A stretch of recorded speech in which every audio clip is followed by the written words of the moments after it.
Welcome to the Sacred Emergence Podcast. I'm your host, Michelle Wong, and I'm so thrilled that you're here. This is a place where you'll be guided to living your most aligned life so that your truest, most radiant self can emerge. We'll be jamming on topics ranging from spirituality, entrepreneurship, to wellness and lifestyle design, and everything in between that can support you to grow, evolve, and shine, all the while not taking ourselves too seriously. So if you're ready to step into your leadership, break through limiting beliefs, own all of who you are, and expand in abundance, grab yourself your faith cup of tea and let's dive in. Hello, everybody. Welcome to today's episode of the Sacred Emergence Podcast. I'm so excited. I'm so excited for all the guests, especially the ones that I get to talk to and interview this season. With us today is Suzi Banks Baum, and I'm just welcome first to the show, Suzi. I'm so excited to have you. Yay. You are joining us from Massachusetts. Am I correct? Right. The Western Edge. Yep. Yeah. And you're an artist and you do really amazing work, especially how you connect with nature. So I wanted to talk more about that. I love that you're joining us outside. And we were just talking before I hit record how you had the reflection of this beautiful tree behind you. And I just feel that encapsulates your energy so well. Oh, well, Well, this oak tree is a beautiful, beautiful tree. And it fills up this part of our yard. It gets the morning light, gets the eastern light, and then the far side of the tree is open to the west, and it's filled with light from noon on. So it's just this amazing way to watch the light change throughout the day. I mean, I'm sure you have things like this in your world, Michelle, that you just, a lot of people would look at it and say, yeah, it's a tree. But to me, it's this being, right? This extraordinary presence that is such a shelter. And, we've lived in this place for 25 years, and I have such a distinct memory of my daughter Catherine making, she used to make rings of oak leaves in the yard and then sit in them. And she would say she was sitting inside a Cheerio. Oh my gosh. She would be this little child in this sea of leaves. Anyway, yeah, that's the oak tree. Wow. I love that story. And it's interesting because I connected, I knew about you just through, through mutual friends. And then I was following, Mary Lofgren. And this was maybe 2 Decembers ago. Yeah. Mary Lofgren. I think I interviewed her episode number 2 on my podcast. Yes. So you got to scroll all the way did. down. Yeah. And, what was it? Yeah. So I was seeing one of her posts and she mentioned that she joined your Advent Dark journal. And this was 2 holidays ago.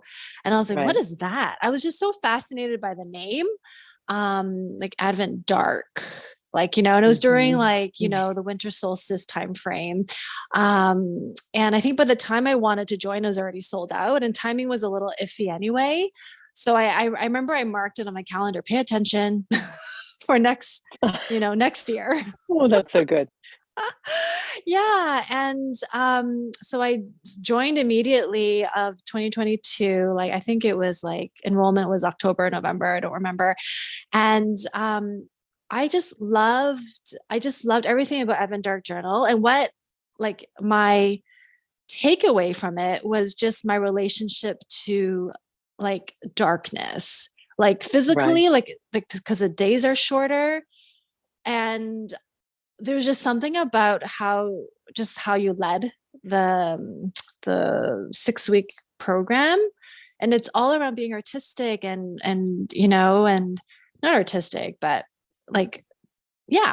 letting our creative side come out. And then you sent us this package like snail mail, which is so rare these days. I just That is one of loved my every moment. secret. Yeah. Oh, I'm so glad. Well, Yeah. it's really a beautiful thing to witness someone's response. The holiday season in Western culture, the holiday season is such a loaded time, and we all think we're supposed to be holly and jolly and problem free and have all kinds of money to do everything we think we're supposed to do, and all kinds of time to do it in. And it's so not that way for so many people. you know Yeah. I witness it. I experienced it in my young life before I had children, when I was a working actor and didn't have a lot of money, and then becoming a mom and recognizing my responsibility of creating a holiday, like sort of really setting it up with my partner, like, what is this for us? And then moving out into the world and with the people I work with, witnessing, the agony. I mean, everyone thinks, oh, Christmas is such a happy time. It's a happy time for some people, but not for everyone. Yeah. And to really carve out time to make things and to explore in a way that's not immediately productive. You're not making gift wrap paper, or you're not knitting a sock for someone. You're not doing those things that seem to be so connected to the holiday. You're noodling around in a book that you made, and you're spending time outside at twilight, and seemingly unproductive things are so deeply nourishing any time of the year, but during that time of the year. And to me, nature is just full of reminders to attend the light. I mean, one of the things I really enjoyed, Michelle, about your experience of Advent Dark Journal was being in the Pacific Northwest as you are. And didn't you travel during that period also, or didn't you? No, I came back from Go. travels. That's why I had time. Oh, right. Well, but that, being in a landscape where that's not necessarily snowy, but you really do witness the change that nature goes through with the season. I think it takes a certain nudging to attend to that. And even, I'm thinking about what I just said a minute ago about the tree. I have an oak tree. Like, we all live in relationship to nature in some way, no matter where you live. Nature's going on all around you, and it's just a matter of deciding where you're going to put your focus. So. Yeah. There was something about just, I'm on your mailing list and working with Advent Dark Journal. There's your connection to nature and how you bring that alive. I mean, it was just so apparent in Advent Dark Journal and just in our conversation now. Like, I guess, like, how does nature inform your work? Hmm. Well, as a human, let's not even call me an artist or a writer or teacher. Just as a human, nature informs my life in every way, both with the food I eat and the conditions of the place where I live, and what I wake up to every day, what I'm fortunate to wake up to. And in all of my years of living in different places in the world, gosh, okay, I just have to say this memory, Michelle. I was in Australia. I was in the in this place called Mullumbimby, which is near Byron Bay. So it's north of Sydney. And my friends were hosting me, and I was sleeping in this room. Now, this is somewhat rainforest territory. I'm not exactly sure what that terrain is called in Australia, but it was low mountainous but tropical.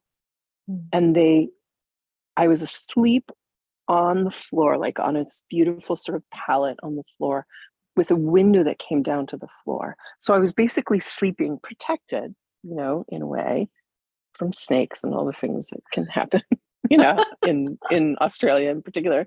And yet I was vastly, like, I remember waking up and taking in this landscape that was new to me and hearing the whip birds and all these different birds that I'd never heard before. And like, there was a sense of my humanness that was so both vulnerable, and I was protected, but vulnerable and awakened. And I think that's the thing that nature does for each of us. And it certainly does that for me because I am tuned to it, that wherever I am, I go outside as soon as I can when I wake up. I step outside, even if it's super duper cold, because I feel like that sensation, that moment that I had in Mullumbimby, I have almost every day of like, oh, look. And, so that kind of, Mary Oliver has this line in her poem, Mindful. She says, every day I see something that more or less fills me with delight. And years of living in New York City, and being enamored with ginkgo trees, which are a tree that has survived decades. So, it's one of the oldest varieties of trees on the planet. And, they're in the city streets and the tree wells and crammed in the sidewalk are these ginkgo trees. And I think that I have always looked to nature for a certain kind of comfort and a certain kind of reminder that, yeah, it's okay. Well, let's go get what we need for today. And, that's kind of my inside relationship. And then in terms of my work, I raised with my husband, we raised our two children in this particular house and under that oak tree, in this environment. And it, I really saw how it was not only the backdrop for every photograph we've ever taken outside. It's not like nature is just scenery for a photograph, but this landscape is still important to us as a family. And when I really began writing about motherhood and creative practice, I couldn't ignore the comfort that I got in my really dark times from the thing I write a lot about is laundry. So, the experience of hanging laundry outside and how that, doing this very practical, mundane, bothersome to some degree chore, but doing it and having it force me to be outside because, don't need to use the dryer all the time, right?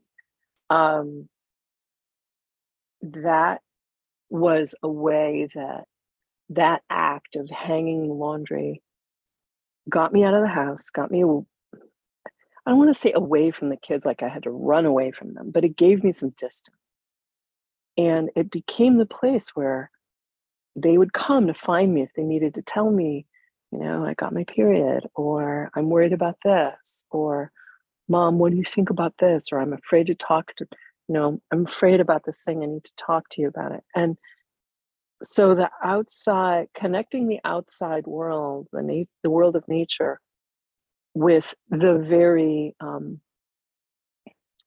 of wearing aspects of motherhood, helped me recognize the thing that had been true for all my life, but I hadn't really acknowledged it, was that I find and seek comfort outside. I realize that's a super long answer to your question. Oh, I loved it. Good. I hope it made some sense. Yeah. Because, I look at shapes of nature all the time. I eco-dye paper. I eco-dye fabric. I'm a gardener. I grow food. I don't grow all the food we eat at all. We belong to a CSA, but, I grow tomatoes and herbs and fruit. So, I think it's a good thing, and I know it's not possible for everyone to be in relationship to growing things, because there's an immense amount of forgiveness in that. And people always say, I've heard people say, oh God, I can't grow a thing, I kill every house plant. Like, well, maybe you just haven't found the right house plant. There's company in growing things. You just need to figure out what you're compatible with. I love that, because I'm one of those people.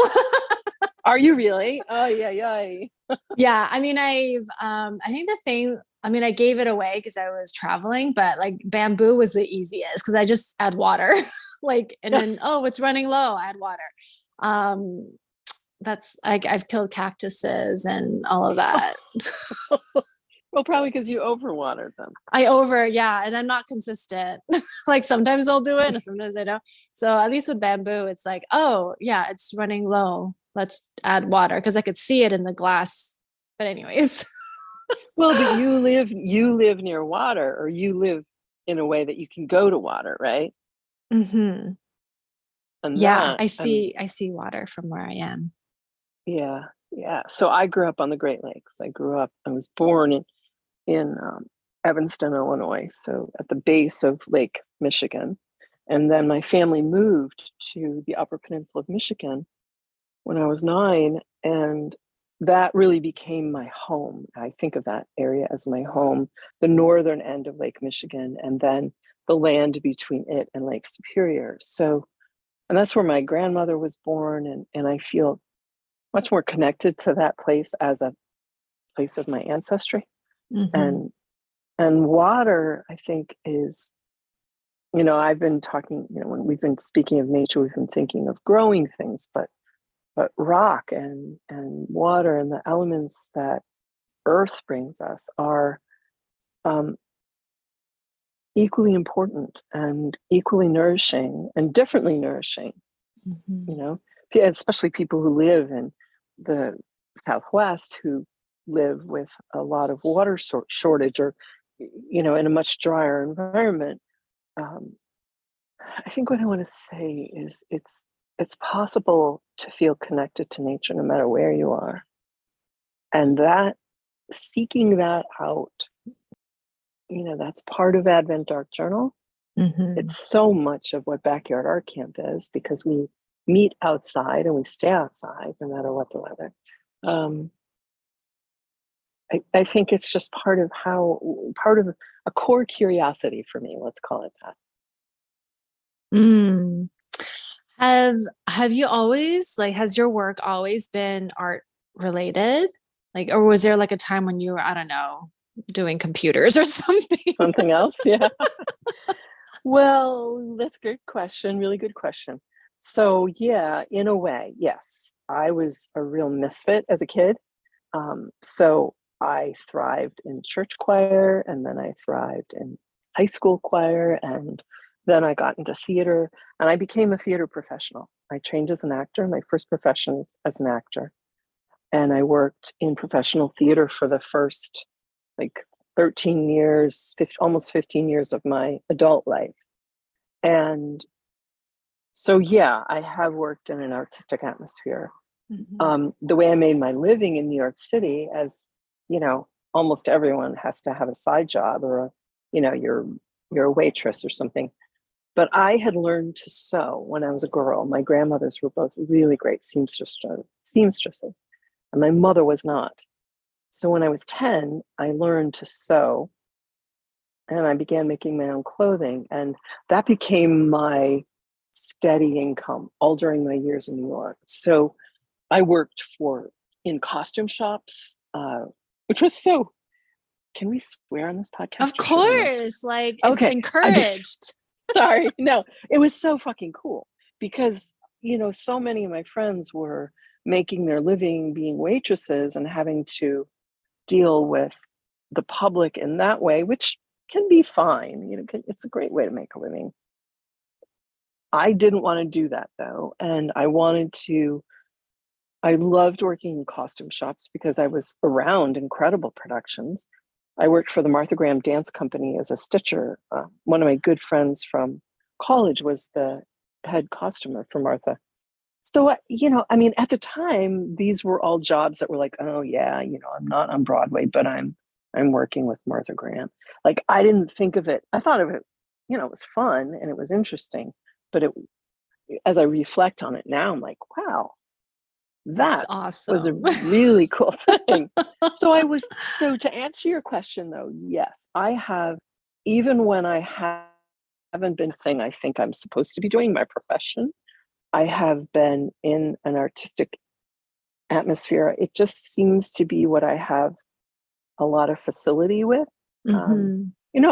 I also, in those years when I was in New York, I was in an improv class and I met a woman who was doing really fine quality stitching, so couture work, for private clients, and she needed an assistant, so I became her assistant. And that was really cool because I refined my stitching style. I learned a lot. And then I started doing it. I had always, since high school, been making clothing for other people. But then I really did it, as my work. And I could work my acting class around it and auditions. And it worked out for a long time until my son was like a year and a half. And then it was hard to be an actor and have a baby. And it was hard to also run this business with a person who was climbing around the floor all the time. And so I had to sort of weed things out and figure out how to live in that next period. But yeah, I've taught yoga. I mean, I studied yoga for a long time and I taught yoga. And then I've also taught gardening, with kids. I've gardened with kids a lot. And so those aren't necessarily artistic behaviors, but that's certainly work that requires a certain kind of attention. So I've been fortunate that I've been able to support myself and contribute to our family life in those ways all this time. Oh my gosh, I love it. Like especially having the gift of sewing and Mm. like clothing, I feel like it's almost not a lost art, but people don't think about that. But when you like even wedding dresses, like there's a Oh my finesse gosh. to it. Yeah, no, it's true. Right? And there is this big movement of, mindful stitching and um handmade, Alabama chain. And there's this whole sort of group of people who are sewing clothing. And it's like I'm okay, so maybe we should talk about my age, but I'm old enough, Michelle, that when I was in junior high school in 7th and 8th grade, I didn't get to go to automotive class or printing Mm. or, you know, um, metal workshop. I went to home economics. Mm. So I learned as a 7th grader how to make biscuits. I learned how to sew. I learned how to match plaids. I learned how to put in a zipper. I learned these things that, you know, were fundamental for me in my life, which are, I don't know if I had had a choice, would I have taken auto shop? I don't know. Yeah. I was really interested in sewing, and I didn't. Some girls in my class hated those classes.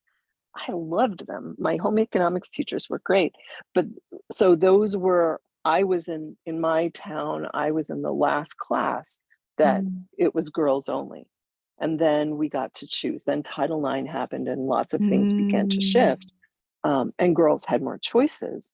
Um, but I'm glad I learned that stuff, and I try to teach people in my world. But it's funny, everything that I do now with book art and with ego dyeing, all of my skills sort of come together. Yeah. I mean, You used a yeah. needle with your book, yeah. Yeah. And also you're seeing like plaid, like I guess it's like pattern matching in a way. Like Yes, yeah, yeah. that I'm like in awe of skills like that because I know how to like hem my pants, I guess. I know how to like, if something ripped, I know how to sew that up. Mhm. Have you ever read the book City of Girls by Elizabeth Oh, Gilbert? yeah, yeah, yeah. There you go. Yeah, because like the main character, she knew how to sew, and that's what really saved her, really. Exactly. Well, there's something that could be said about that. I mean, I was not being cast on Broadway as I thought I should be. I was so. I mean, when you're an actor, as in many professions, where there's only one job for every 20,000 people who want that job. Yeah. I mean, the ratio is just horrible. And if I had thought about it seriously, I wouldn't have changed my mind. But that there's that sense of sewing was just this through line. I always knew I could pay my rent. Maybe I'd be a little late. Maybe I had to take a job I didn't want to take, but it was really, I am grateful. My grandmother taught me how to make an invisible hem, and I'll never forget standing with her at the ironing board, and she was demonstrating how to press a hem and, how to prepare so imagine the bottom of a dress or a skirt, right? And the amount that you fold up, and there's a little bit you fold under so the inside is clean, and you press it in a certain way so that then you can stitch it so your stitches are masked by that last fold. You're stitching kind of between the garment and the hem facing or hem allowance. And I'll remember I was probably maybe 11 at the time. I remember standing next to her and thinking, gosh, she was like a witch. She was so magical, she was just like, oh. She was also my grandma, she made me do things I didn't want to do about my manners and stuff like that. But she just taught me these things that I thought were very convincing about skill. And I wanted my hems to be invisible. I wanted my plaids to match. Yeah. Okay. That's like amazing because my hems were not invisible. They were very much visible. Oh, well. Oh, that's hilarious. Oh my gosh. I am so fascinated just by your journey and your background, and it makes so much sense. Like I feel like it's a very organic transition into the work that you do now with and your writing. Like your writing is so beautiful and so insightful, and yeah. So I think I don't know, it feels like there's always been this organic, like this authentic presence in the work that you do and how you show up. Yeah, presence, but there's also appetite, Michelle. There's this thing that drives me that I don't think, like I'm thinking about in the year between high school and college, my father had left my family, and so I'm the eldest daughter, and I was insistent on going to live with him. So he lived in Houston, Texas at the time, and I didn't have, I was I had just graduated from high school. So I had all the skills that you have when you're in high school. I knew how to work at a drive-in. I worked at a camp. I could sew. We knew that. I could sew. And I showed up in Houston, and my dad thought I was going to stay for a week, but I was like, I'm here. I'm moving in. We found an apartment. I found us an apartment, and I knew, okay, my father was not a very healthy person. So I needed to figure out how to make a living really quickly. And I got a job at a health food store selling herbs. And I started sewing for people. I just hung up my name on, 3x5 cards and bulletin boards around the neighborhood where I lived. And pretty soon I was making aprons for the health food store to sell. And I was making dresses for people. And that skill was I didn't think of myself as particularly skilled in the moment, because it was just what I had done since I was 10, and I was 18, so I wasn't very smart, but I was capable, and I did, I like thinking about that time on, I remember sewing. Gingham was very popular in 1976, 1977, seersucker gingham, and I just sewed so much stuff like I think when you kind of, you talk about the through line of my life, I think that appetite to express has really never left me. And even today, I have not been having the greatest of days. I'm working on this writing project that is kind of steep. And I've got some other stuff going on in my life that's a little bit challenging. I'm enrolling backyard art camp. I'm kind of toggling between these various things. And today's the 100th day of the 100-day project. So I had that to take care of, which I did. I took care of that. That daily accountability is super important to me. I fulfilled that. And there was a moment where I was like, fuck it, man, I just want to go to the river and swim and,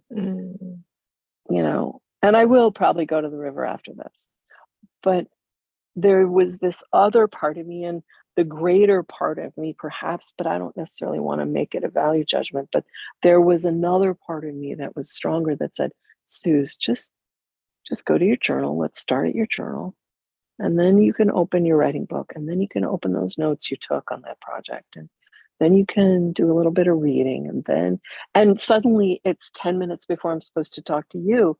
And, I have taken care of my responsibilities. I have looked after things, and I have also let my daily practice kind of carry me in a way. And I think that's more than the skills that have been a through line. It's that quality of, it's not a quality, it's momentum and attention. Together, those things just keep me really curious. Yeah. Well, what would happen if I did that? So I'm graced. I mean, I have had very difficult times in my life. I have had some really rough things happen in my life, and I have been able to sort them out through this regularity, the habits that I have that bring me a sense of groundedness and connection. I love that. Going back to when you were like, in high school and college, like that time period where you're like, you're working at a health store and you're like, well, I can sew, you put up a sign. Like, that's just so amazing. Like entrepreneurial, and I'm just gonna and then start charging. Like, love that. I have like a newbie question about sewing. So when people when you're sewing, you work with a sewing machine. Yeah. It's not just by hand. Yes. Okay. Right. The sewing machine. Yeah. That was the gift. That was my let's see today. Yeah. I graduated when I graduated from high school, my mom gave me an electric, Viking sewing machine. Yeah. I remember when I was in elementary school, we had, we had shop class, and I guess it was called home ec. And I was awful with the sewing machine. It's just it's hard. It's very because there's different stitching patterns. You got to thread the thread properly. Right. And it was I just remember it was easier to work with the router at the wood shop, much easier. Well, my daughter is the same way. I was like, oh my gosh, Catherine, come on. You should know how to do this. I couldn't believe it. But now she wants to learn. But what you're talking about, Michelle, that pattern of threading the machine is I think every job probably has the entry level skill set that you need in order to succeed. And threading the machine is it for sewing with a machine. If you can't thread that thing, forget it. You're just going to mess up and you'd be miserable and make big tangles of thread and make yourself cry. At least you didn't stitch your finger. Oh no, I remember there was this one, we were making these bonnets, and cute. And we had to there was this particular stitch and we were graded on it, and I was like, I don't. And then my friend's like, oh, I'll help you. So she did it for me, and I was like, oh great. And then I got graded on it, and I was like, oh, I didn't, anyways, I got an A. And my friend was like, I didn't intentionally cheat. She was just helping me. Well, if she had needed something routed, I'm sure you would have done it for I her. would have happily helped her. So did you have boys in home ec too? Yeah, I think it was 7th grade and 8th grade. And we took I grew up in a Catholic, it was a Catholic school, and we had to take the bus to a different Catholic school that had funding for, it was very, Oh, wow. yeah. A lot of effort went into that. Yeah, but it was fun. We made sloppy joes in home ec, and Oh, what a good thing. yeah. So Sloppy joes are a good family thing. They're a good potluck item. Because you yeah, can make sloppy joes out of ground turkey. If you have people who are like, oh, I don't eat beef, but there's other foods. Yeah. yeah. Oh, so I love yeah. You have different projects happening. You were talking about the 100-day and the the 100-day stamp project. Yeah. Yeah. And so is that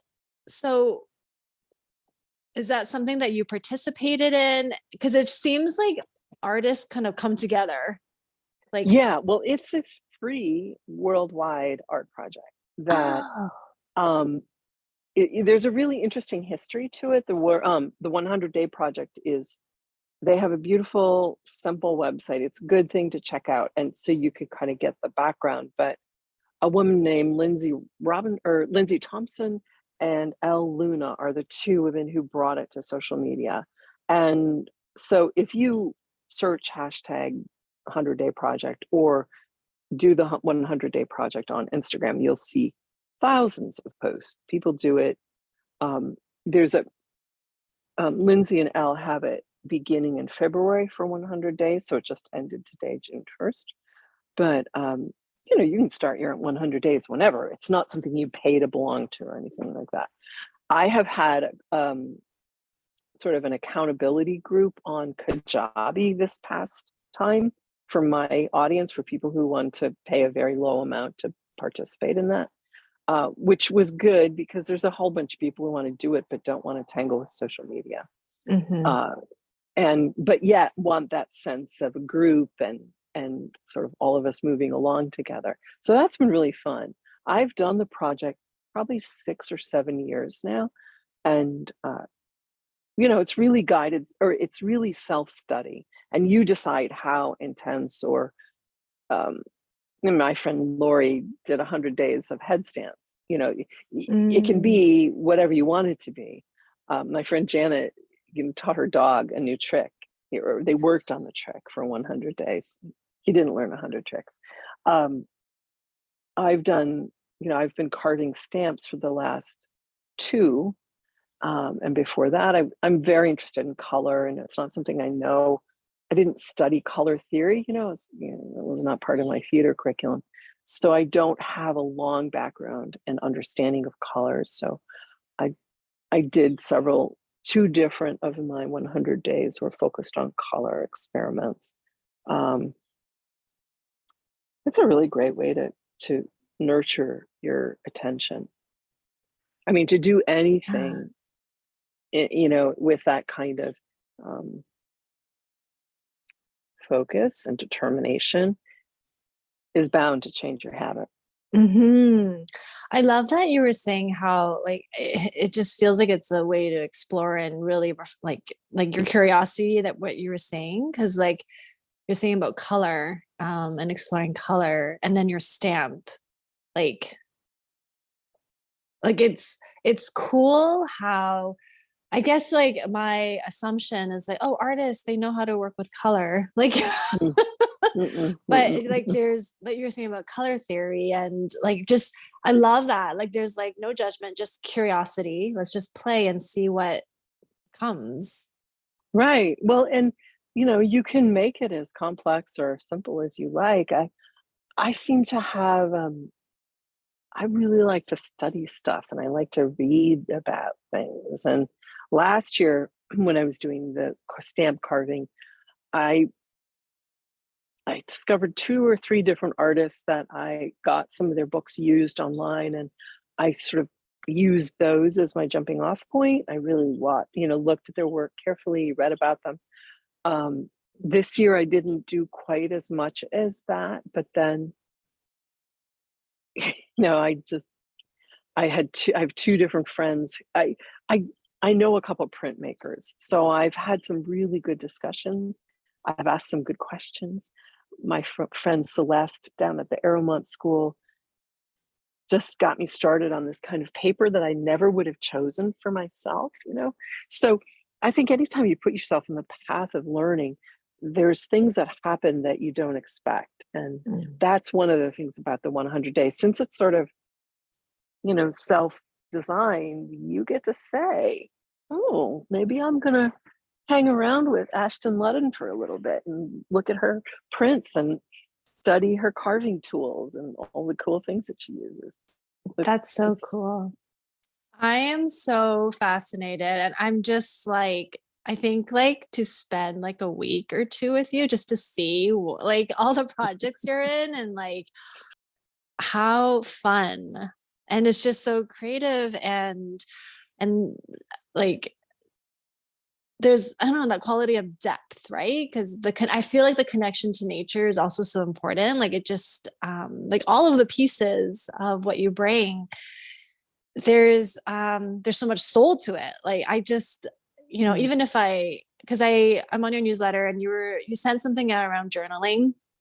Here are some journaling prompts, and even just reading the questions, I haven't answered the question in my mind. I did, but like even just reading it, I felt alive. Just like, oh, I love that idea. Right. Yeah. I'm glad you Yeah. looked at those. Yeah. Michelle, it's a really important thing. I think that when I am at my low points, sometimes I wake up and I'm like, oh, fuck, is this it?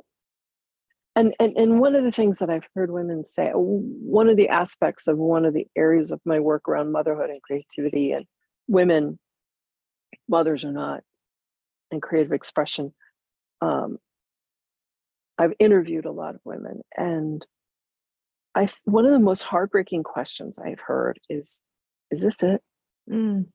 Like, is this it for me? Is this like what I just woke up with? Is this all? Or is there something more? And it's that possibility of more that I think can move us from this place of like disappointment and despair, which is a natural outcome of living in the patriarchy. It is not self-generated. It is the direct result of being told who we can be, when we can be it, and what we should look like doing it. And so for me, creative expression is the way that I just say fuck off to that whole paradigm and take the time for myself and create spaces for others to take that time for themselves. And so even those prompts, God, there's a part of me that's saying I shouldn't be swearing. There's those prompts are really come from a place of not, oh, what's a fun way to spend 15 minutes of your life, but how can you return to that deep place of being connected to your longing and the idea that your longing is important enough to act on. Yeah. I love how you tied it to like fucking the patriarchy. like these questions, these journaling questions, like are that deeper yearning to create, like, wow, Yeah. I mean, I just have this image of you stuck in my mind of one of the rituals we did in Advent Dark Journal, and you took yourself to the water. And I know you remember that. And I just, I witnessed things like that. Your commitment, as nonsensical or unproductive or whatever as that prompt may have been, I have seen people take themselves to a different place that through a somewhat simple act, make a little assemblage that's in a mandala in a natural place with things you find. That's a pretty simple thing. They have discovered something about themselves that feels new and precious and authentic. And I just, for as long as I live, I want to be in this place of invitation for people. I want to say fuck off to the patriarchy. I want to clear the space for people who don't feel like they have a space. Or I want them to feel that they have the skills to clear that space. That is what I really want to be about in my life. And and just like how you deliver like the content and the invitations, like there's something about it that you recognize that it's not always easy, like to take that action, and yet like moving through that resistance, and even like taking, going to the water, and also like the solstice ritual, like all of that. I was just like, oh God, I got to put on my jacket and it's cold out. Damn it. I have to, one of my most beloved teacher, mentor, friends, Paulus Berenson, told me once, he said, when you teach, you make it a banquet. You make it so bounteous that there's something that everyone can enjoy. And I don't want to overwhelm people. It's very easy for me. I can be overwhelming. I'm very enthusiastic. And so it's something I'm aware of, but when I teach, I really try, like the package that you get for Advent Dark Journal, I package it so you don't open everything at once, and so that there's a bit of a pace. And the banquet, this part of the banquet is revealed now. This part of the banquet is revealed then. And it gives you a chance to like indulge a little and then feel like, I want more of that, and so it's a funny thing. And I just always think of my teacher Paulus in this, that this sense that I want everyone to feel welcome at the tables that I spread, and I don't diminish. I really aim to be inclusive in that invitation and understand. I've been the person living on food stamps. I have been the person with little kids and a partner who's away and trying to figure out how to navigate a difficult hour. And, I mean, whatever, I don't have to list all the reasons why, but it's easy to think that everybody has 10 minutes, Well, not everybody feels like they have 10 minutes. So how can I frame these questions in a way that even with you reading them, they sort of stick? There's a little bit of stick to them, Yeah. Oh, Suzi, it's been such a pleasure. Like I just, I love getting to know you more. I know, likewise. Oh my gosh. Yeah.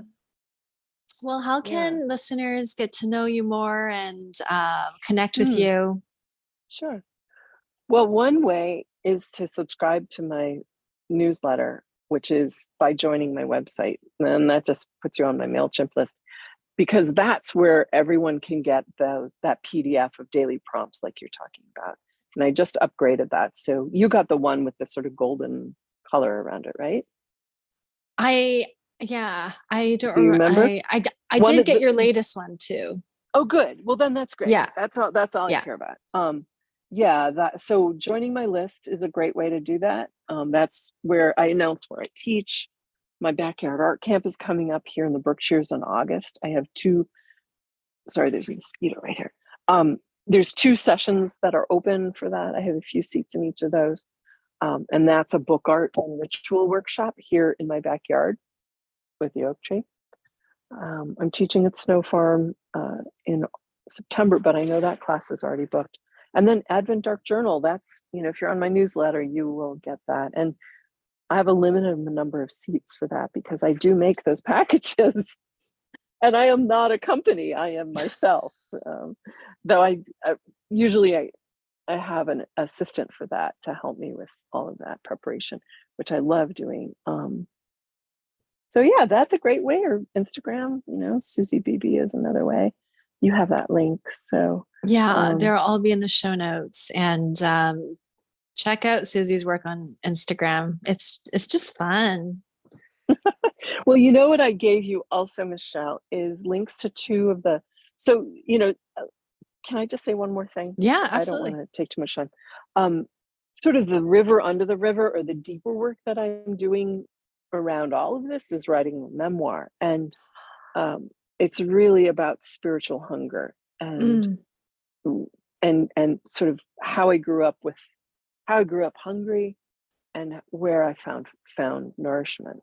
And so that I sent you two links to pieces from my work that have won awards in the last 2 years. The award is wonderful, but it's the publication that's super important. So you have those links, and listeners might enjoy a deeper read. I would love to share that work with people, and those are easy to find online. Oh my gosh. Wow. I'm so excited. Yeah.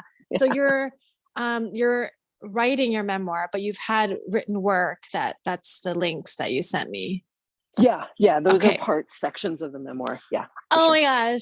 Okay. Well, I can't wait to read it. And once you have your memoir written, I'll have you back on. Yay. Thank you. Well, thank you, Suzi, for your time and just sharing your story and your journey. I think it's really enriching to hear. And yeah, I just love learning more. So. Well, thanks for your great questions. And I really enjoyed spending this time with you. To help you feel more supported and nourished in your body and nervous system, you're invited to download the free I Am Supported meditation in the show notes. May you feel grounded in who you are as you become the fullest expression of yourself. Thank you for listening to the Sacred Emergence podcast. Make sure you subscribe so you don't miss an episode, and thank you in advance for sharing with those who can benefit. Until next time.